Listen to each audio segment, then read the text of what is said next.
না, চাপ কথাটা ঠিক বলবো না, উত্তেজনা হচ্ছে।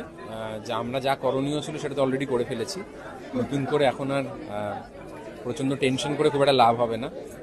আমার মনে হয় আমরা সৎভাবে প্রচেষ্টা করেছি, প্রত্যেকেই যে যার সেক্টরে সবাই কাজ করেছেন মন দিয়ে, যতটা তার পোটেনশিয়াল অনুসারে চেষ্টা করা যায়। তো তিনটে খুব ইম্পর্টেন্ট গল্প ছিল, সবাই মন দিয়ে অভিনয় করেছে। ডিরেকশনের জায়গায় যারা যারা করেছেন, অভিনব এবং কাকলি, তারা শিওর ছিলেন তারা কি ছবি দেখাতে চান, কিভাবে তিনটে গল্পকে একত্রিত করতে চান। তো সেই জন্য আমার মনে হয় যে আশা করি দর্শকের ভালো লাগবে।